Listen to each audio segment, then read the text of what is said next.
Hello geographer, साक्षी education 9550 YouTube channel में आपका स्वागत है, अभिनंदन है। मैं आपका होस्ट और दोस्त सीएल सर। अपन जिस विषय के बारे में चर्चा कर रहे हैं वो है कक्षा 12 ज्योग्राफी भारत लोग और अर्थव्यवस्था नामक पुस्तक का अध्याय संख्या 6 जल संसाधनों का अपन विस्तार पूर्वक अध्ययन कर रहे हैं। कल अपन ने लास्ट में देखा था भूमिगत जल के अतिदोहन के जो दुष्परिणाम हैं वो क्या क्या है, उसके बारे में अपन ने विस्तार पूर्वक अध्ययन किया था। लेकिन आज का जो अपना मुख्य टॉपिक है वो है जल संरक्षण और प्रबंधन। देखो, जल का संरक्षण करना भी जरूरी है और उसका प्रबंधन करना भी जरूरी है। तो आज का अपना मुख्य टॉपिक रहेगा जल संरक्षण और प्रबंधन। तो देखते हैं अपन जल संरक्षण और प्रबंधन क्या है। देखो, जल संरक्षण से तात्पर्य या जल प्रबंधन से तात्पर्य धरातलीय और भौम जल के दक्ष प्रबंधन से है। किससे है? धरातलीय और भौम जल के दक्ष प्रबंधन से है, क्योंकि बढ़ती हुई जनसंख्या के कारण लगातार जल का अतिदोहन हो रहा है, तो उसका संरक्षण करना जरूरी है। नहीं तो अगर अपन उनका संरक्षण नहीं करेंगे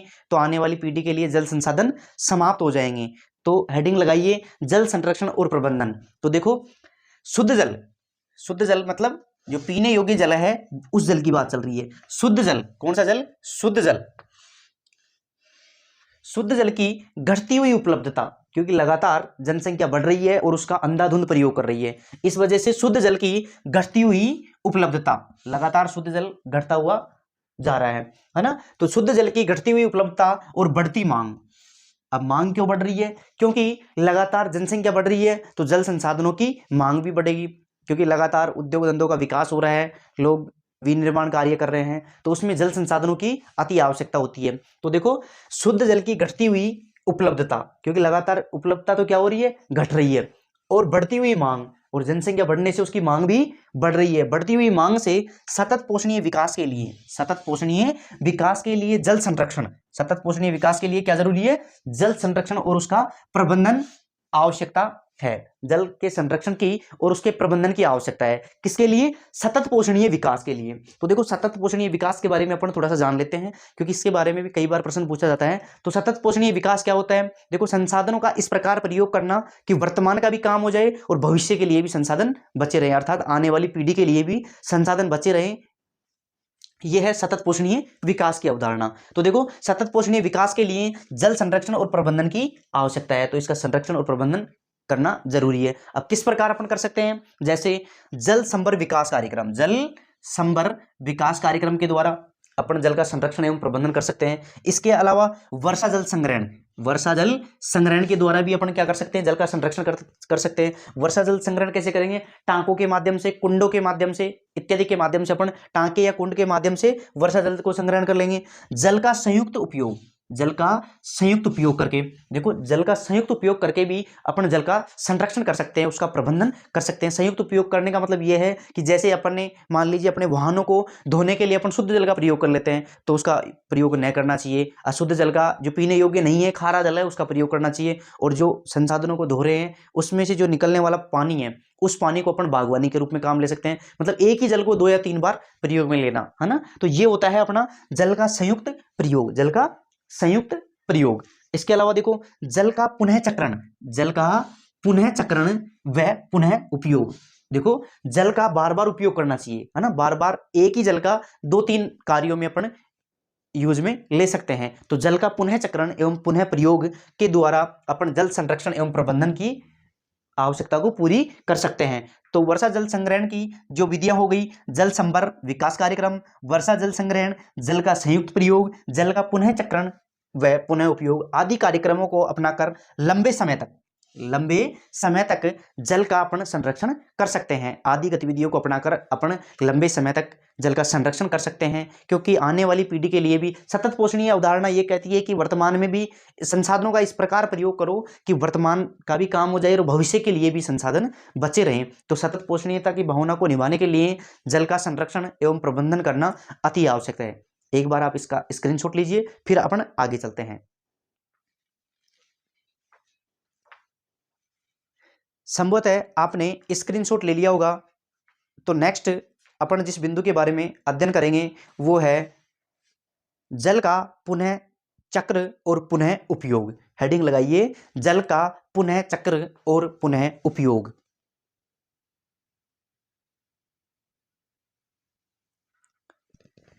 तो देखो, हेडिंग लगाइए जल का पुनः चक्र और पुनः उपयोग। हेडिंग लगाइए, जल का किस प्रकार पुनः चक्र करके बार बार अपन प्रयोग कर सकते हैं, एक ही जल को 2 या 3 बार अपन प्रयोग में कैसे ला सकते हैं। तो हेडिंग लगाइए, जल का पुनः चक्र और पुनः उपयोग। जल का अपन पुनः पुनः अर्थात बार बार उपयोग कैसे कर सकते हैं, तो उसके बारे में अपन विस्तार पूर्वक अध्ययन करेंगे।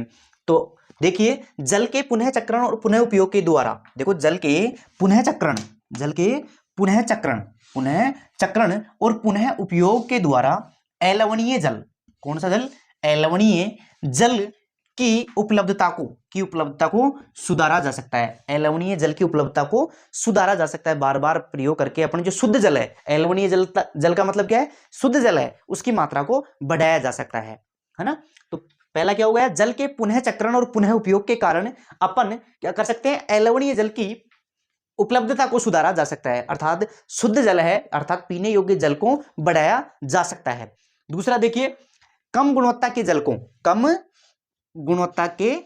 को, उसकी गुणवत्ता कैसी है, कम गुणवत्ता के जल का उपयोग उद्योगों में कर सकते हैं अपन। किस किस में कर सकते हैं, जो कम गुणवत्ता का जल है उसका प्रयोग अपन उद्योगों में कर सकते हैं। शीतलन का मतलब रेफ्रिजरेटर, अर्थात फ्रीजों के अंदर अपन बर्फ जमाने के रूप में भी अपन शीतलन के अंतर्गत भी अपन जो अलवणीय अर्थात लवणीय जल है उसका प्रयोग कर सकते हैं, अर्थात कम गुणवत्ता वाले जल का उपयोग कर सकते हैं। तो कम गुणवत्ता वाले जल का उपयोग अपन उद्योगों में कर सकते हैं, फ्रीजों के अंदर जो बर्फ जमाने के उपयोग में ला सकते हैं। इसके अलावा अग्निशमक, आग को बुझाने के रूप में भी प्रयोग में ला सकते हैं। आदि में करके शुद्ध जल का संरक्षण किया जा सकता है, शुद्ध जल का संरक्षण किया जा सकता है।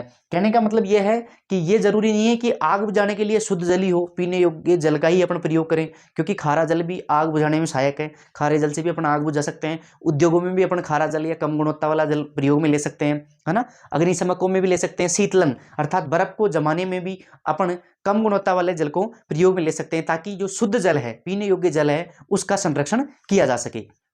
अगला देखिए, इसी तरह नगरीय क्षेत्रों में, कौन से क्षेत्रों में, नगरीय क्षेत्रों में स्नान और बर्तन धोने अर्थात नहाने और बर्तन धोने में प्रयुक्त जल बागवानी के रूप में, देखो बागवानी के लिए उपयोग में लाया जा सकता है। देखो नगरीय क्षेत्रों में जो लोग स्नान करते हैं, बर्तन धोते हैं, जब उनका बर्तन धोने के बाद में जो अशुद्ध जल बहकर बाहर चले जाता है, सड़कों में चले जाता है, नदियों में चले जाता है, तो उसका अपन प्रयोग किसके रूप में कर सकते हैं, बागवानी के रूप में। अपन बागवानी में उसका प्रयोग कर सकते हैं, अर्थात जल का दोबारा उपयोग हो गया। बर्तन धोने में भी कर रहे हैं, स्नान करने में भी कर रहे हैं, और उसका उपयोग अपन बागवानी में भी कर रहे हैं, है ना। तो स्नान और बर्तन धोने में जो प्रयुक्त जल है उसका उपयोग अपन किस में कर सकते हैं, बागवानी में कर सकते हैं।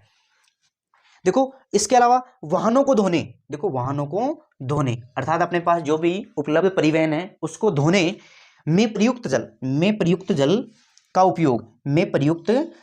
उपयोग बागवानी में किया जा सकता है। देखो अपन रोजाना, देखो सिटी के अंतर्गत लोग बाग, देखो उनके पास बड़ी बड़ी अच्छी क्वालिटी की मर्सिडीज जैसी गाड़ियां होती हैं, तो वो क्या करते हैं, रोजाना दिन में 2-3 बार धोते हैं, है ना। तो उससे पानी का अंधाधुंध प्रयोग होता है, अंधाधुंध अनर्थ होता है। तो जिसके लिए अपन क्या कर सकते हैं, अगर वाहनों को धोने में जो प्रयुक्त जल है उसका प्रयोग भी अपन किस में कर सकते हैं, बागवानी में कर सकते हैं, ताकि अपन एक जगह से अगर उसको प्रयोग में ले रहे हैं तो उसका प्रयोग दूसरी जगह भी ले सकें। देखो वाहनों को धोने में प्रयोग ले रहे हैं और उसको बागवानी के रूप में भी ले रहे हैं, तो उसका प्रयोग 2 बार किया जा सके, ताकि जल का संरक्षण हो सके। इसके अलावा देखो इससे अच्छी गुणवत्ता का, देखो ऐसा करने से अच्छी गुणवत्ता वाले जल का पीने के उद्देश्य के लिए संरक्षण होगा। देखो अच्छी गुणवत्ता वाले जल का क्या हो जाएगा, इससे संरक्षण हो जाएगा, है ना। भारत में पानी का पुनः चक्रण एक सीमित माप है। सीमित माप का मतलब क्या है कि लोग बार बार प्रयोग नहीं कर रहे हैं, एक ही जल को एक बार प्रयोग कर लिया और बाहर फेंक दिया, तो वो जल काम में थोड़ी आएगा। तो सीमित केवल पुनः चक्रण कर रहे हैं लोग बाग। भारत में पानी का पुनः चक्रण एक सीमित माप में किया गया है, हमें इसका क्या करना है, विस्तार करना है। देखो पुनः चक्रण का अपने को क्या करना है, विस्तार करना है, ताकि पीने योग्य जो शुद्ध जल है अपने देश में, जिसकी मात्रा बहुत ही कम उपलब्ध है अपने पास, उसको संरक्षित किया जा सके, उसको क्या किया जा सकते, संरक्षित किया जा सके। तो उसके लिए अपन को क्या करना चाहिए, जल का पुनः चक्र और पुनः उपयोग, एक ही जल का अपन 2-3 कार्यों में प्रयोग ले सकते हैं। जैसे उद्योगों में जो जल प्रयुक्त हो रहा है उस जल का अपन बागवानी के रूप में भी काम ले रहे हैं, है ना। नहाने धोने में जो जल प्रयुक्त हो रहा है उसका उस जल को भी अपन बागवानी के रूप में काम ले सकते हैं। तो उसका बार बार प्रयोग होने से अपने पास जो शुद्ध जल की मात्रा कम है उसको संरक्षित किया जा सकता है, उसको बचाया जा सकता है, अर्थात उसको बढ़ाया जा सकता है। तो ये कंप्लीट हो गया अपना जल का पुनः चक्र और पुनः उपयोग। एक बार आप इसका हेडिंग लीजिए, सॉरी, एक बार इसका स्क्रीनशॉट लीजिए, फिर अपन आगे चलते हैं। इसी प्रकार एक एक बिंदु का धुआंधार तरीके से, शानदार तरीके से, जोश और जुनून के साथ मुस्कुराते हुए अपन इसी प्रकार अध्ययन करेंगे। तो एक बार स्क्रीनशॉट लीजिए, फिर अपन आगे चलते हैं।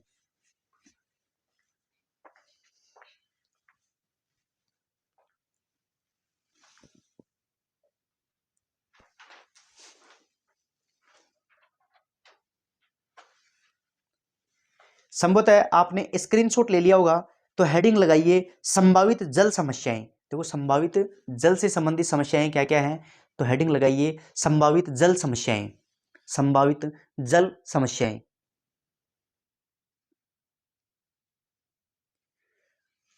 तो नेक्स्ट हेडिंग लगाइए संभावित जल समस्याएं। देखो संभावित जल समस्याएं कौन कौन सी हैं उसके बारे में अपन विस्तार पूर्वक अध्ययन करेंगे। छोटा सा टॉपिक है संभावित जल समस्याएं, तो इसका अपन अध्ययन कर लेते हैं। तो हेडिंग लगाइए संभावित जल समस्याएं। तो देखिए जल की प्रति व्यक्ति उपलब्धता, जल की प्रति व्यक्ति उपलब्धता जनसंख्या बढ़ने से, जनसंख्या बढ़ने से, किसको बढ़ने से, जनसंख्या बढ़ने से दिन प्रतिदिन कम होती जा रही है, कम होती जा रही है। देखो जनसंख्या बढ़ने से जो जल की प्रति व्यक्ति उपलब्धता है वो लगातार कम होती जा रही है, क्योंकि जनसंख्या बढ़ रही है तो जल संसाधन तो सीमित है अपने पास। तो सीमित जल संसाधनों का अगर जनसंख्या बढ़ रही है, अगर उनमें अपन बंटवारा करेंगे तो जो प्रति व्यक्ति जल संसाधन उपलब्ध करवाते थे पहले, उसकी अपेक्षा अब वर्तमान में इसकी कमी होती जा रही है। तो देखिए दोबारा देखिए, जल की प्रति व्यक्ति उपलब्धता जनसंख्या बढ़ने से दिन प्रतिदिन कम होती जा रही है, व्यक्तियों को कम मात्रा में जल उपलब्ध हो पा रहा है। दूसरा है उपलब्ध जल संसाधन। देखो जो उपलब्ध अपने पास जल संसाधन है वो औद्योगिक, कृषि और घरेलू, औद्योगिक, कृषि और घरेलू कूड़ा कचरा से प्रदूषित, और जो अपने पास जो उपलब्ध जल संसाधन है वो भी औद्योगिक, कृषि और घरेलू जो कूड़ा कचरा से प्रदूषित होता जा रहा है। जो अपने पास जो जल उपलब्ध है वो भी लगातार क्या होता जा रहा है, प्रदूषित होता जा रहा है। इस कारण उपयोगी जल, देखो इस कारण उपयोगी जल संसाधन, उपयोगी जल संसाधनों की उपलब्धता और भी सीमित होती जा रही है। अर्थात जो अपने को उपलब्ध जल है वो लगातार सीमित होता जा रहा है, अर्थात उसकी मात्रा कम होती जा रही है, क्योंकि एक तो जनसंख्या लगातार बढ़ रही है, दूसरी बात यह है कि उद्योगों से, कृषि कार्यों से और घरेलू जो कूड़ा कचरा निकलता है उससे भी लगातार जो शुद्ध जल है उसकी मात्रा में प्रदूषण का विस्तार हो रहा है। अगर जल प्रदूषित हो जाता है तो अपने पास शुद्ध जल है वो बहुत ही कम मात्रा में उपलब्ध रह पाता है। तो एक बार दोबारा देखिए संभावित जल समस्याएं क्या है। जल की प्रति व्यक्ति उपलब्धता जनसंख्या बढ़ने से दिन प्रतिदिन कम होती जा रही है, जनसंख्या बढ़ रही है तो प्रति व्यक्ति उपलब्धता जल की लगातार कम होती जाएगी। दूसरा यह है कि जो उपलब्ध अपने पास जल है, उपलब्ध जल संसाधन औद्योगिक, कृषि और घरेलू कूड़ा कचरा से प्रदूषित होता जा रहा है, और जो अपने पास जो जल संसाधन उपलब्ध है वो भी लगातार प्रदूषित होते जा रहे हैं, जिस कारण उपयोगी जल संसाधनों की उपलब्धता और भी सीमित हो गई है। तो यह है अपना संभावित जल समस्याएं। अब अपन आगे चलेंगे, इसके बाद नेक्स्ट टॉपिक का अपन अध्ययन करेंगे। उससे पहले आप एक बार इसका स्क्रीनशॉट लीजिए, फिर अपन आगे चलते हैं। संभवतः आपने स्क्रीनशॉट ले लिया होगा, तो हेडिंग लगाइए नेक्स्ट जल के गुणों का ह्रास। देखो जल के गुणों का लगातार ह्रास हो रहा है, तो उसके बारे में अपन अध्ययन करेंगे। तो हेडिंग लगाइए जल के गुणों का ह्रास, हेडिंग लगाइए जल के गुणों का ह्रास। तो नेक्स्ट हेडिंग लगाइए जल के गुणों का ह्रास। देखो जल के गुणों में कैसे ह्रास होता है, किस प्रकार से ह्रास हो रहा है, उसके बारे में अपन विस्तार पूर्वक अध्ययन करेंगे। तो हेडिंग लगाइए जल के गुणों का ह्रास। तो देखिए जल गुणवत्ता से तात्पर्य, सबसे पहले अपन देखेंगे जल गुणवत्ता से तात्पर्य। भाई जल गुणवत्ता वाला जल कौन सा होता है, तो जल गुणवत्ता से तात्पर्य जल की शुद्धता, जल की शुद्धता तथा अनावश्यक बाहरी पदार्थों से रहित जल, अनावश्यक जो बाहरी पदार्थ हैं उससे रहित जल है वो गुणवत्ता वाला जल होता है ना। तो देखिए जल गुणवत्ता से तात्पर्य जल की शुद्धता से है। सबसे पहले तो क्या है, जल की शुद्धता से है, तथा अनावश्यक जो बाहरी पदार्थ हैं, अनावश्यक बाहरी पदार्थों से जो रहित जल है वो गुणवत्ता वाला जल कहलाता है, वो गुणवत्ता वाला जल कहलाता है। दूसरा देखिए जल कृषि, देखो जल कृषि उद्योग व घरेलू अपशिष्ट पदार्थों से प्रदूषित होता है। देखो आप ऐसे सोच रहे होंगे सर कृषि से जल प्रदूषित कैसे होता है, क्योंकि कृषि में अपन विभिन्न प्रकार के रासायनिक खाद बीजों को अपन उसमें उपलब्ध करवाते हैं, विभिन्न प्रकार के रासायनिक उर्वरक उसमें देते हैं, विभिन्न प्रकार की कीटनाशक दवाइयां अपन उसमें देते हैं। जब वर्षा आती है तो वो कीटनाशक जो दवाइयां हैं, खाद है, वो वर्षा जल में घुल जाता है और वो नदियों में साथ साथ में आ जाता है और वो जल प्रदूषण का कारण बन जाता है। तो देखो कृषि से भी जल प्रदूषण होता है, उद्योगों से, घरेलू अपशिष्टों से, घरेलू अपशिष्ट का मतलब कूड़ा कचरा से, इसके अलावा पदार्थों से प्रदूषित होता है। देखो इस प्रकार के पदार्थ जल के गुणों में कमी लाते हैं, इस प्रकार के पदार्थ जल के गुणों में क्या ला देते हैं, कमी लाते हैं और इसे मानव उपयोग योग्य नहीं रहने देते हैं, क्योंकि ये मिल जाते हैं। जैसे मान लीजिए कृषि में जो रासायनिक उर्वरक है वो जल में मिल जाता है, उद्योगों से निकलने वाला अपशिष्ट मिल जाता है, घरेलू अपशिष्ट मिल जाता है, इससे जल प्रदूषित हो जाता है और जल इस प्रकार प्रदूषित हो जाता है कि वो मानव के उपयोग योग्य नहीं रहता है। तो देखिए जल विषैले पदार्थ झीलों, सरिताओं का मतलब नदियों और समुद्रों और अन्य जलाशयों में प्रवेश कर जल में घुल जाते हैं। और ये क्या करते हैं, जो विषैले पदार्थ हैं, जो उद्योगों से निकलने वाले विषैले पदार्थ हैं, घरेलू विषैले पदार्थ हैं, ये विषैले पदार्थ झीलों में मिल जाते हैं, सरिताओं में मिल जाते हैं और नदियों या समुद्रों और अन्य जलाशयों में प्रवेश कर जल में घुल जाते हैं। इससे जल प्रदूषण बढ़ता है। इससे क्या बढ़ता है, जल प्रदूषण बढ़ता है और जल के गुणों में कमी आने से जलीय तंत्र प्रभावित हो जाता है, अर्थात शुद्ध जल की मात्रा घट जाती है और अशुद्ध जल लगातार बढ़ जाता है। कभी कभी समस्या ये आ जाती है कि प्रदूषक जो जल को प्रदूषित कर रहे हैं वो प्रदूषक नीचे तक, जो भूम जल के अंतर्गत नीचे तक पहुंच जाते हैं और भूम जल को भी प्रदूषित कर देते हैं। कई बार तो प्रदूषक क्या होते हैं, धीरे धीरे जैसे ही वो नदियों में मिलकर, सरिताओं में मिलकर वो नदियों में चले जाते हैं और जब नदी या तालाब का पानी धीरे धीरे रिस कर अंदर जाता है तो वो भूम जल को भी प्रभावित कर देता है, उसको भी प्रदूषित कर देता है। तो देखो कभी कभी प्रदूषक नीचे तक पहुंच जाते हैं और भूम जल को भी प्रदूषित कर देते हैं। देश में यमुना और गंगा दो अत्यधिक प्रदूषित नदियां हैं। अगर आपसे प्रश्न पूछा जाए कि देश में सबसे ज्यादा प्रदूषित नदियां कौन सी हैं, तो उसमें पहले नंबर पे आएगी यमुना और दूसरे नंबर पे आएगी गंगा। भारत की सबसे ज्यादा प्रदूषित नदी है वो है यमुना और दूसरी है गंगा, है ना। तो ये अपना हो गया जल के गुणों का ह्रास, क्योंकि जल के गुणों में लगातार ह्रास होता जा रहा है। तो इसका अपन ने विस्तार पूर्वक अध्ययन कर लिया है। एक बार आप स्क्रीनशॉट लीजिए, फिर अपन आगे चलते हैं, भारत के नदी बेसिनों का अपन विस्तार पूर्वक अध्ययन करेंगे। तो एक बार आप स्क्रीनशॉट लीजिए, फिर अपन आगे चलते हैं। संभवतः आपने स्क्रीनशॉट ले लिया होगा, तो हेडिंग लगाइए भारत के नदी बेसिन, भारत के नदी बेसिन। तो नेक्स्ट हेडिंग लगाइए भारत के नदी बेसिन। किसके बारे में अध्ययन करेंगे, भारत के नदी बेसिन के बारे में अपन विस्तृत अध्ययन करेंगे। तो हेडिंग लगाइए भारत के नदी बेसिन, जिसमें से पहला आता है सिंधु बेसिन। देखो सिंधु बेसिन है, सिंधु एवं उसकी सहायक नदियां हैं, उसका प्रवाह क्षेत्र सिंधु बेसिन के अंतर्गत आता है। तो इसकी जो सहायक नदियां हैं ये पूछी जा सकती है। इनका एक निश्चित क्रम भी है, जिस प्रकार अपन इसमें लिख रखा है अपन ने, वैसा कि वैसा इसका क्या है, निश्चित क्रम है। उत्तर से दक्षिण की ओर मिलने का इनका क्या है, निश्चित क्रम है सिंधु नदी के अंतर्गत। तो सिंधु बेसिन के अंतर्गत इस बेसिन में सिंधु पहली नदी तो कौन सी हो गई, सिंधु, एवं उसकी जो सहायक नदियां जिसमें पहली है झेलम, चेनाब, रावी, व्यास और सतलुज। देखो सिंधु मुख्य नदी हो गई और इसकी सहायक नदियां हो गई झेलम, चेनाब, रावी, व्यास और सतलुज। तो यह संपूर्ण नदियों का प्रवाह क्षेत्र सिंधु बेसिन के अंतर्गत आता है। तो यह आपसे पूछा जा सकता है, सिंधु की उत्तर से दक्षिण का, सिंधु नदी में मिलने वाली नदियों का या सहायक नदियों का निश्चित क्रम बताइए। तो पहली हो गई झेलम, फिर हो गई चेनाब, फिर रावी, फिर व्यास और सतलज। ये वेरी इंपॉर्टेंट प्रश्न है। सिंधु की सहायक नदियां, है ना, वेरी इंपॉर्टेंट प्रश्न है ये ना, वेरी इंपॉर्टेंट प्रश्न है, इसको याद रखना। सिंधु बेसिन के अंतर्गत सिंधु है, सिंधु की सहायक नदियां जिसमें झेलम, चेनाब, रावी, व्यास और सतलज, जिनका निश्चित क्रम भी यही है।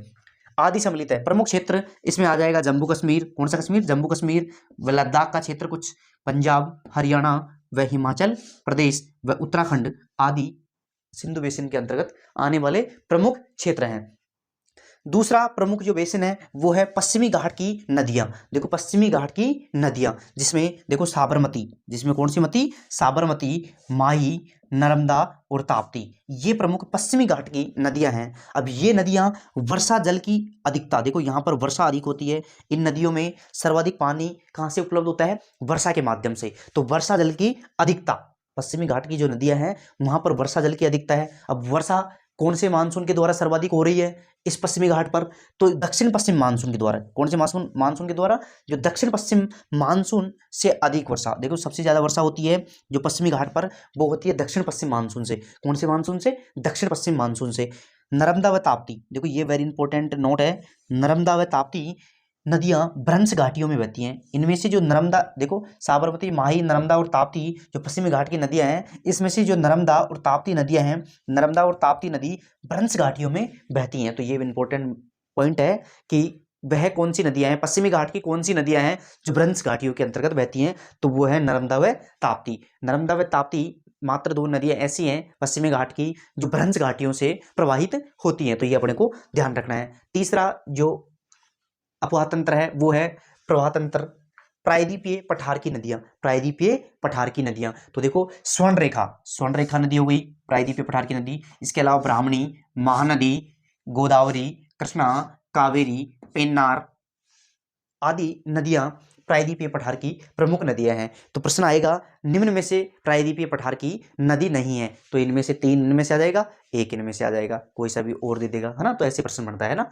ये नदियां वर्षा पर आधारित है। देखो ये नदियां जो प्रायद्वीपीय पठार की नदियां हैं ये किस पे आधारित है, वर्षा आधारित है, अर्थात वर्षा के द्वारा ही ये प्रवाहित होती हैं। इन नदियों के जल का अत्यधिक उपयोग प्रायद्वीपीय पठार के अंतर्गत, देखो सबसे ज्यादा इनका उपयोग भी, इन नदियों का उपयोग भी प्रायद्वीपीय पठार के अंतर्गत जो आने वाले क्षेत्र हैं उनमें किया जाता है। देखो एक नोट लगा के लिखना है, दक्षिण भारत की सबसे लंबी नदी, देखो दक्षिण भारत की सबसे लंबी नदी है वो है गोदावरी। देखो ये प्रायद्वीपीय पठार के अंतर्गत ही पाई जाती है ये नदी, दक्षिण भारत की सबसे लंबी नदी। वेरी वेरी वेरी इंपॉर्टेंट प्रश्न है, दक्षिण भारत की सबसे लंबी नदी गोदावरी, जिसको दक्षिण की गंगा भी कहा जाता है। चौथा प्रमुख बेसिन है गंगा बेसिन। कौन सा बेसिन, गंगा बेसिन। तो देखो यह उत्तर भारत का, देखो यह कौन से भारत का, उत्तर भारत का विस्तृत नदी तंत्र है। यह उत्तर भारत का विस्तृत नदी तंत्र या नदी बेसिन है। इसके अलावा यह वर्ष भर वर्ष भर जल की उपलब्धता रहती है। देखो गंगा बेसिन के अंतर्गत जो प्रवाहित नदियां होती हैं, है ना, गंगा व उसकी सहायक नदियां, तो उसके अंतर्गत वर्ष भर जल उपलब्ध रहता है क्योंकि ये नदियां बर्फीले क्षेत्रों से आती हैं, है ना। तो वर्षा के समय तो ये नदियां वर्षा के माध्यम से प्रवाहित होती हैं और जैसे ही वर्षा समाप्त होती है तो ये बर्फ के माध्यम से चलती रहती हैं, तो ये वर्ष भर चलने वाली नदियां हैं। लेकिन यहाँ जल प्रदूषण एक गंभीर समस्या है। जल प्रदूषण जो गंगा बेसिन है यहाँ पर जल प्रदूषण एक गंभीर समस्या है क्योंकि भारत की सबसे ज्यादा प्रदूषित नदियों में से एक नदी कौन सी है, गंगा नदी। पहला स्थान यमुना का, दूसरा स्थान गंगा का। तो यहाँ प्रदूषण एक समस्या है, गंभीर समस्या है। अन्य अपन नदी बेसिनों को अपन देखेंगे, एक बार आप स्क्रीनशॉट लीजिए फिर अपन आगे चलते हैं। इसी प्रकार एक एक बिंदु का धुआंधार तरीके से, शानदार तरीके से, जोश और जुनून के साथ हंसते हुए, मुस्कुराते हुए अपन इसी प्रकार अध्ययन करेंगे। एक बार स्क्रीनशॉट लीजिए फिर अपन अन्य नदी बेसिनों के बारे में अध्ययन करते हैं। संभवतः आपने स्क्रीनशॉट ले लिया होगा, तो अपन आगे अन्य नदी बेसिनों का अध्ययन करते हैं।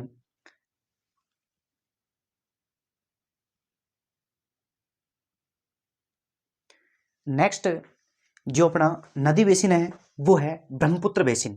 तो हेडिंग लगाइए ब्रह्मपुत्र बेसिन, हेडिंग लगाइए ब्रह्मपुत्र बेसिन। तो देखो इसका मुख्य क्षेत्र, देखो ब्रह्मपुत्र बेसिन के अंतर्गत जो मुख्य क्षेत्र आता है वो अरुणाचल प्रदेश और असम का आता है, अरुणाचल प्रदेश और असम, ये बड़ा इसका मुख्य क्षेत्र आता है। कौन से बेसिन का, ब्रह्मपुत्र बेसिन का।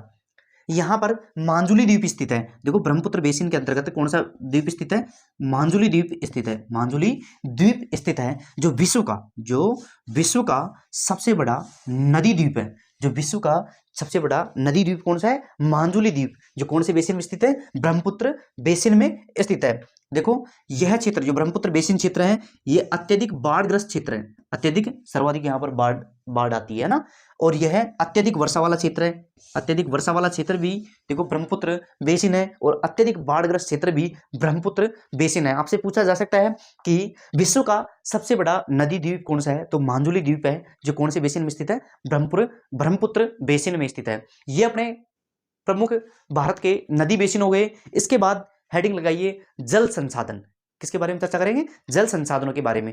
तो एक बार इसका स्क्रीनशॉट लीजिए, फिर हेडिंग लगाइए जल संसाधन।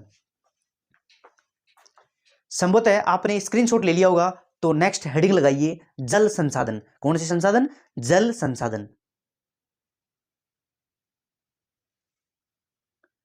तो देखो हेडिंग लगाइए जल संसाधन, हेडिंग लगाइए जल संसाधन। अपन जल संसाधनों का विस्तार पूर्वक अध्ययन करेंगे। तो हेडिंग लगाइए जल संसाधन। तो जल संसाधन देखिए, जल एक चक्रीय संसाधन है। कैसा संसाधन है? जल एक चक्रीय संसाधन है। सबसे पहले इसी को समझ लेते हैं, जल कैसे है चक्रीय संसाधन। तो देखो ये है अपना समुद्र। क्या है ये? समुद्र। ये अपना समुद्र है। समुद्र से वाष्पीकरण होता है। क्या होता है? वाष्पीकरण हो रहा है। ये वाष्पीकरण हो गया। अब वायुमंडल में जाने के बाद में देखो समुद्र में जल भरा हुआ रहता है। अब जल से यहाँ से वाष्पीकरण हो रहा है, वाष्पीकरण ऊपर की ओर हो रहा है। अब ऊपर वाष्पीकरण होने के बाद वायुमंडल में जाने के बाद बादलों का निर्माण होता है, और बादलों का निर्माण होने से फिर वापस वर्षा होती है पर्वतीय क्षेत्रों में, और पर्वतीय क्षेत्रों से नदियां प्रवाहित होती हैं और समुद्रों में जाती हैं, और समुद्रों से फिर वाष्पीकरण होता है, फिर संघनन होता है, अर्थात बादल बनते हैं। बादल के बाद वर्षा होती है, वर्षा पर्वतीय क्षेत्रों से नदियों के माध्यम से फिर समुद्र में जाता है। तो इस प्रकार से ये चक्र चलता रहता है। इसलिए इसको क्या बोला जाता है? चक्रीय संसाधन। क्या बोला जाता है? चक्रीय संसाधन। अर्थात ये चक्र चलता ही रहता है अनवरत रूप से, है ना। तो इसको बोला जाता है चक्रीय संसाधन। देखो पृथ्वी के 71% भाग पर जल है। अगर आपसे पूछा जाए कि पृथ्वी के कितने प्रतिशत भाग पर जल है, 71% भाग पर जल है। लेकिन आप ऐसे सोच रहे होंगे सर 71% भाग पर जल है तो पीने आप बोल रहे थे कि जल संसाधनों की कमी है। तो जल संसाधनों की कमी कहने का मतलब यह है पीने योग्य जल की कमी है, क्योंकि जो 71% जल है इसका अधिकांश भाग कहाँ पाया जाता है? महासागरों में पाया जाता है, और महासागरों का जल होता है लवणीय होता है, इसलिए पीने योग्य जल की फिर भी कमी है। तो देखो आपसे पूछा जाए पृथ्वी के कितने प्रतिशत भाग पर जल है, तो 71% भाग पर जल है। परंतु अलवणीय जल कुल जल का 3% है। अलवणीय जल कुल जल का कितना परसेंट है? 3%। जो कुल टोटल जल है 71% है, उसका केवल अलवणीय जल मात्र 3% है। अलवणीय जल कितना है? 3% है। अब ये अलवणीय जल है, वास्तव में अलवणीय जल का बहुत छोटा भाग ही मानव उपयोग के लिए उपलब्ध है। देखो पहली बात तो देखो पृथ्वी पर 71% भाग पर क्या है? जल है, लेकिन इसका 3% भाग ही अलवणीय है, अर्थात खारा नहीं है, और इस 3% भाग का भी बहुत छोटा भाग ही मानव उपयोग के लिए उपलब्ध है, अर्थात पीने योग्य जल बहुत ही कम मात्रा में उपलब्ध है। क्योंकि जो अलवणीय जल है 3%, उसका भी कुछ भाग ग्लेशियरों के रूप में अर्थात बर्फों के रूप में जमा हुआ है, कुछ भाग भूमि के अंदर काफी गहराई में है। इस वजह से इसका भी बहुत ही छोटा भाग मानव के उपयोग योग्य रह जाता है। देखो वर्तमान समय में उपलब्ध जल संसाधनों की गुणवत्ता, एवं मात्रा, देखो गुणवत्ता भी लगभग घटती जा रही है और उसकी मात्रा में भी कमी आती जा रही है। गुणवत्ता एवं मात्रा में भारी कमी ओब्लिक गिरावट दर्ज की गई है। देखो इसकी गुणवत्ता भी कम होती जा रही है, क्योंकि लगातार जो पीने योग्य जल है उसका प्रदूषण हो रहा है, अर्थात वो प्रदूषित होता जा रहा है, तो इसकी गुणवत्ता में भी कमी आ रही है और उसकी मात्रा में भी कमी आ रही है। देखो यह मुख्य रूप से बढ़ती जनसंख्या। अब ये कमी क्यों आ रही है? बढ़ती जनसंख्या के कारण, क्योंकि बढ़ती जनसंख्या इसका अंधाधुंध प्रयोग करती है ना। बढ़ती जनसंख्या के कारण ही जल की कमी आ रही है, पीने योग्य जल की कमी आ रही है, क्योंकि उसकी मांग अधिक हो जाती है। इसके अलावा वो लगातार जल को क्या कर रहे हैं? प्रदूषित कर रही है जनसंख्या। तो बढ़ती जनसंख्या के कारण गुणवत्ता एवं मात्रा में कमी आई है। इसके अलावा उद्योगों का तीव्र विकास हो रहा है। अब उद्योगों का तीव्र विकास होने से देखो जल की गुणवत्ता में कमी आ जाती है। क्यों आ जाती है? क्योंकि उद्योगों से निकलने वाला अपशिष्ट पदार्थ अपन कहाँ फेंक देते हैं? बाहर फेंक देते हैं नदियों के किनारे। तो वो वर्षा के माध्यम से जो शुद्ध जल है नदियों में उसमें चले जाता है और उस जल को प्रदूषित कर देता है, और वही जल जब सोख कर, देखो जमीन उसको सोख लेती है और भूमि के अंदर चला जाता है। भूमि के अंदर जाने से वो जो भूम जल है उसको भी प्रदूषित कर देता है। तो प्रदूषण का या कम गुणवत्ता का जो मुख्य स्रोत उद्योग भी है ना। तो पहला हो गया बढ़ती जनसंख्या के कारण जल संसाधनों की गुणवत्ता एवं मात्रा में कमी आई है। उद्योगों का तीव्र विकास के कारण, प्रदूषण का बढ़ता स्तर आदि के कारण हो रहा है। देखो इसलिए उपलब्ध जल संसाधनों के आवंटन, देखो उपलब्ध जल संसाधनों के आवंटन और नियंत्रण पर तनाव, लड़ाई झगड़े संप्रदायों, प्रदेशों और राज्यों के बीच विवाद का विषय बन रहा है, क्योंकि जनसंख्या तो लगातार बढ़ रही है और जल संसाधन हमारे पास सीमित है। इस प्रकार जल संसाधनों को लेकर भी विभिन्न विवाद हो रहे हैं राज्यों के अंदर, संप्रदायों के अंदर, है ना। तो ये विभिन्न विवाद हो रहे हैं। जैसे एग्जाम्पल दिया जा रहा है, जैसे केरल, कर्नाटक और तमिलनाडु के मध्य, ये 3 राज्य हैं, उसके मध्य जो कावेरी जल विवाद है। तो इस प्रकार जल से संबंधित लड़ाई झगड़े और विवाद भी संपन्न हो रहे हैं। तो ये अपन ने देखा है जल संसाधन। हमारी पृथ्वी पर जल संसाधनों की कोई कमी नहीं है, जल खूब है, लेकिन पीने योग्य जल की कमी है। अर्थात जो 71% पृथ्वी के 71% भाग पर जल होने के बावजूद भी पीने योग्य जल की कमी है, क्योंकि इसका भी अधिकतर भाग, जो 71% जल है उसका अधिकतर भाग, है ना, लगभग 97% भाग कहाँ पर पाया जा रहा है? समुद्र में, जो कैसा है? लवणीय है, खारा है, पीने योग्य नहीं है। तो इस प्रकार जल संसाधनों की कमी है, पीने योग्य जल संसाधनों की कमी है। तो इसका स्क्रीनशॉट लीजिए एक बार, फिर अपन आगे चलते हैं। इसी प्रकार अपन अध्ययन करते रहेंगे। तो नेक्स्ट हेडिंग लगाइए भारत के जल संसाधन। एक बार इसका स्क्रीनशॉट लीजिए, फिर हेडिंग लगाइए भारत के जल संसाधन। संभवतः आपने स्क्रीनशॉट ले लिया होगा, तो अपन आगे चलते हैं। तो हेडिंग लगाइए भारत के जल संसाधन, भारत के जल संसाधन।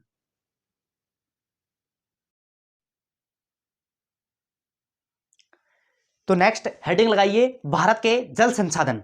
अपन अब अध्ययन करेंगे भारत के जल संसाधनों का विस्तार पूर्वक, धुआंधार तरीके से, शानदार तरीके से, जोश और जुनून के साथ हंसते हुए, मुस्कुराते हुए एक एक बिंदु का विस्तार से अध्ययन करेंगे। तो देखिए भारत के जल संसाधन, देखो भारत के जल संसाधन, इसमें देखो नंबर 1, भारत विश्व का 7वां बड़ा देश है। कौन सा बड़ा देश है? 7वां बड़ा देश है।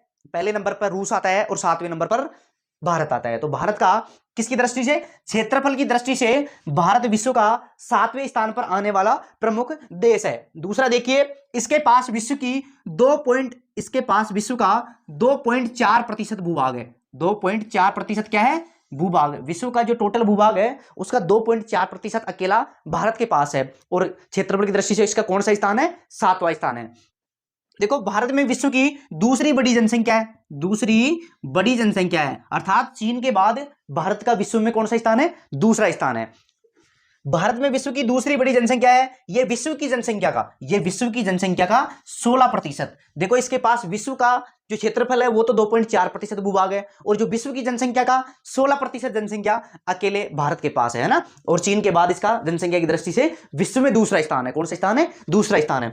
देखो भारत के पास विश्व के 4% जल संसाधन है। देखो भारत के पास विश्व के केवल 4% जल संसाधन है। कितने परसेंट? 4% जल संसाधन है। देखो अर्थात भारत में जनसंख्या की अधिकता, अर्थात इससे यह साबित हो रहा है कि भारत में जनसंख्या की तो अधिकता एवं जल संसाधनों की भारी कमी है। जल संसाधनों की भारी क्या है? कमी है। जनसंख्या तो विस्तार कर रही है, अर्थात धुआंधार तरीके से बढ़ रही है, जबकि जल संसाधन अपने पास क्या है? सीमित है। अर्थात देखो, अर्थात भारत में जनसंख्या की तो अधिकता है एवं जल संसाधनों की भारी कमी है। इसी प्रकार अगला बिंदु देखिए, भारत देश को 1 वर्ष की समयावधि में, भारत देश को कितने वर्ष की समयावधि में? 1 वर्ष की समयावधि के अंतर्गत वर्षा से प्राप्त कुल जल, वर्षा से 1 वर्ष की समयावधि के अंतर्गत वर्षा से प्राप्त कुल जल कितना है? मात्र 4000 घन किलोमीटर। कितना है? मात्र 4000 घन किलोमीटर है जो वर्षा से प्राप्त कुल जल है 1 वर्ष के अंतर्गत, है ना। नेक्स्ट देखिए नंबर 5, धरातलीय और पुनः पूर्ति योग्य भूम जल। देखो धरातलीय और पुनः पूर्ति योग्य भूम जल, देखो धरातलीय जल और भूम जल से 1869 घन किलोमीटर उपलब्ध है। देखो धरातलीय और पुनः पूर्ति योग्य भूम जल से कितना जल उपलब्ध है? 1869 घन किलोमीटर जल उपलब्ध है।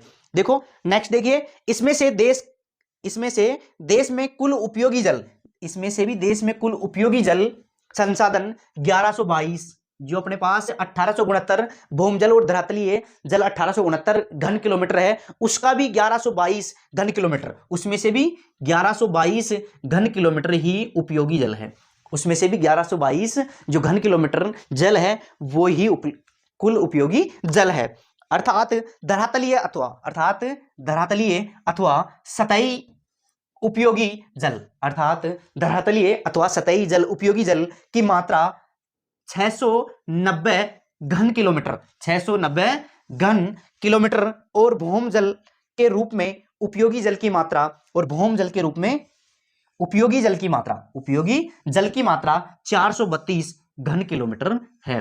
देखो टोटल अपने पास उपयोगी जल कितना है 1122 घन किलोमीटर, इसमें से भी 690 जो घन किलोमीटर जल है वो अपने पास सतही जल है।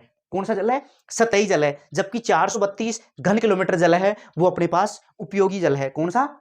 भौम जल है। देखो 432 तो अपने पास भौम जल उपलब्ध है, 432 घन किलोमीटर जो जल है वो तो अपने पास भौम जल उपलब्ध है, और सतही जल जो उपयोगी जल है वो है 690 घन किलोमीटर। कुल मिला के टोटल जो जल उपयोगी जल है उसकी मात्रा अपने पास उपलब्ध है 1122 घन किलोमीटर। जबकि एक वर्ष में उत्पादित कुल जल, देखो एक वर्ष में उत्पादित जो कुल वर्षा जल की मात्रा है वो अपने पास है 4000 घन किलोमीटर। तो अपन ने अध्ययन किया भारत के जल संसाधनों का। एक बार इसका स्क्रीनशॉट लीजिए, फिर अपन आगे चलते हैं। तो नेक्स्ट बिंदु की ओर चलेंगे। ये तो अपन ने एक साथ भारत के जल संसाधन देख लिए। अब भूम जल कितना है अपने पास और सतही जल कितना है, तो भूम जल के बारे में अध्ययन करेंगे और सतही जल के बारे में अध्ययन करेंगे। तो अपन इसके बाद हेडिंग लगाएंगे धरातलीय जल संसाधन। कौन सा संसाधन? धरातलीय जल संसाधन। फिर अपन अध्ययन करेंगे भूम जल संसाधन, फिर अपन अध्ययन करेंगे लैगून और पश्चे झीलें। इसके बाद अपना ये चैप्टर समाप्त हो जाएगा। तो एक बार स्क्रीनशॉट लीजिए, फिर अपन आगे चलते हैं। संभवतः है आपने स्क्रीनशॉट ले लिया होगा। तो नेक्स्ट हेडिंग लगाइए धरातलीय जल संसाधन। धरातलीय जल संसाधन, अब एक एक का अपन अध्ययन करेंगे, धरातलीय जल संसाधनों का और भौम जल संसाधनों का, है ना। तो हेडिंग लगाइए धरातलीय जल संसाधन।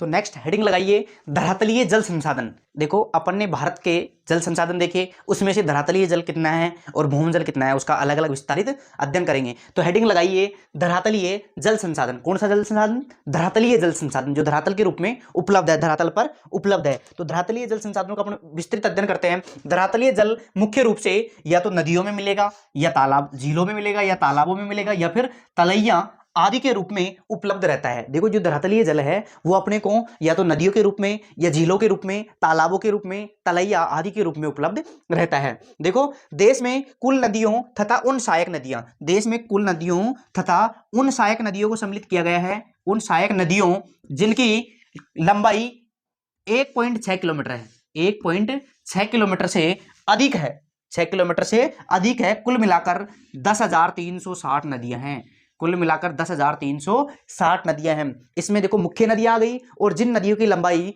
1.6 किलोमीटर से अधिक है उनको मिलाकर कुल अपने जो नदियां हैं वो अपने उपलब्ध हैं 10,360 नदियां उपलब्ध हैं। देखो भारत की नदियों में औसत वार्षिक वर्षा कितनी, कौन सी वर्षा? औसत वार्षिक वर्षा जल। देखो भारत की नदियों में औसत वार्षिक जल की कुल मात्रा 1869 घन किलोमीटर है। कितनी है? 1869 घन किलोमीटर होती है। देखो भारत में औसत वार्षिक वर्षा है वो कितनी होती है? 1800 घन किलोमीटर होती है। देखो फिर भी स्थलाकृति जलीय और अन्य दबावों के कारण प्राप्त धरातलीय जल का केवल 690 प्राप्त धरातलीय जल का केवल 690 घन किलोमीटर अर्थात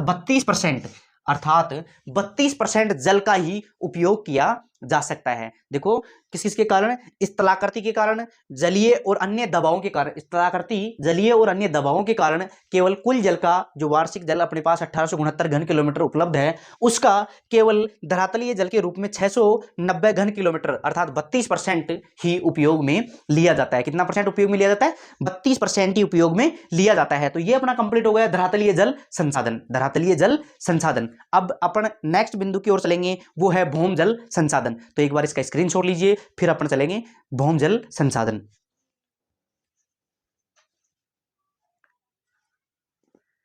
संभवतः आपने स्क्रीनशॉट ले लिया होगा, तो नेक्स्ट हेडिंग लगाइए भूम जल संसाधन। हेडिंग लगाइए भूम जल संसाधन।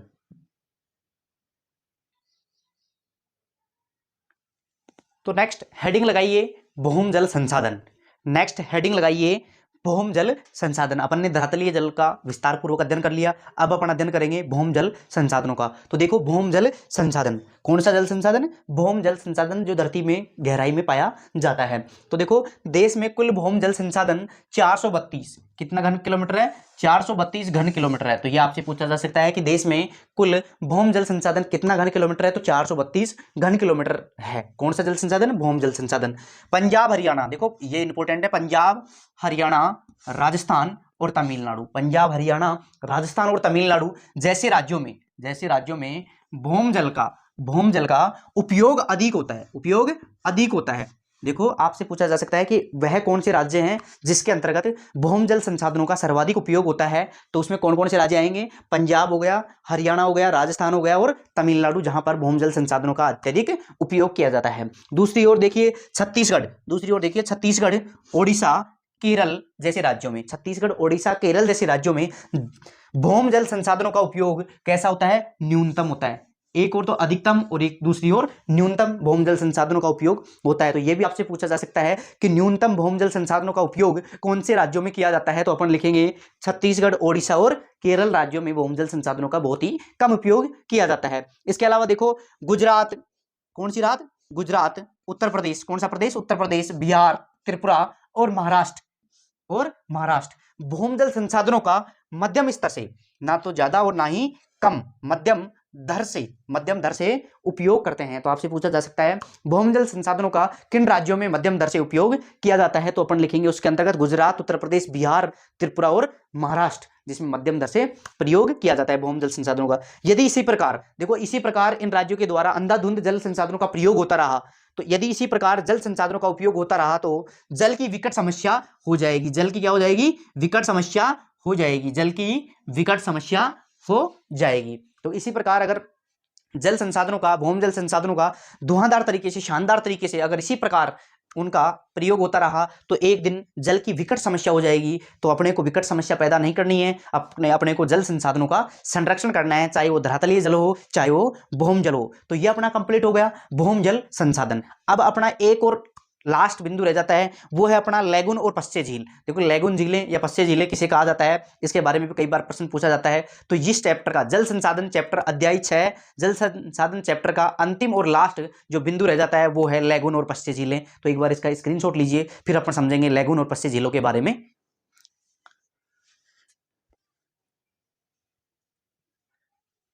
संभवतः आपने स्क्रीनशॉट ले लिया होगा, तो हेडिंग लगाइए लैगून और पश्चिम झीलें। लैगून और पश्चिम झीलें, हेडिंग लगाइए लैगून और पश्चिम झीलें। तो नेक्स्ट हेडिंग लगाइए लैगून और पश्चिम जल। देखो लैगून और पश्चिम जल क्या होता है, इसका प्रश्न कई बार पूछा जाता है। लैगून झीलें क्या हैं, पश्चिम झीलें क्या हैं? तो लैगून और पश्चिम झीलें क्या हैं, इसके बारे में विस्तृत अध्ययन करते हैं। तो देखिए लैगून और पश्चिम जल या पश्चिम झीलें, तो देखो भारत की समुद्र तटरेखा, भारत की जो समुद्र तटरेखा है वो बहुत ही विशाल है, अर्थात बहुत लंबी है। भारत की जो समुद्र तटीय रेखा है वो बहुत ही विशाल है, अर्थात बहुत लंबी है। कुछ राज्यों में लेकिन कुछ राज्यों में यह रेखा बहुत ही क्या है, कटी फटी है। कुछ राज्यों में यह रेखा है जो बहुत ही कटी फटी व अनियमित है, जिस कारण बहुत सी लैगून झीलों का निर्माण हुआ है। पहला पॉइंट तो क्या है कि जो भारत की जो तटरेखा है वो बहुत ही लंबी है और कुछ राज्यों में वह कटी फटी है, अनियमित है, जिसके कारण बहुत सी लैगून झीलों का निर्माण हुआ है। देखो मुख्य रूप से इनका जल कैसा होता है, खारा होता है। तो अपने को ये ध्यान रखना है, लैगून झीलों का जल कैसा होता है, खारा होता है। जिसके प्रमुख क्षेत्र, देखो लैगून झीलों का जो प्रमुख क्षेत्र है वो केरल, देखो मुख्य क्षेत्र आता है केरल, इसके बाद आता है ओडिशा, फिर इसके बाद आता है पश्चिम बंगाल। केरल, ओडिशा और पश्चिम बंगाल लैगून झीलों के प्रमुख क्षेत्र हैं।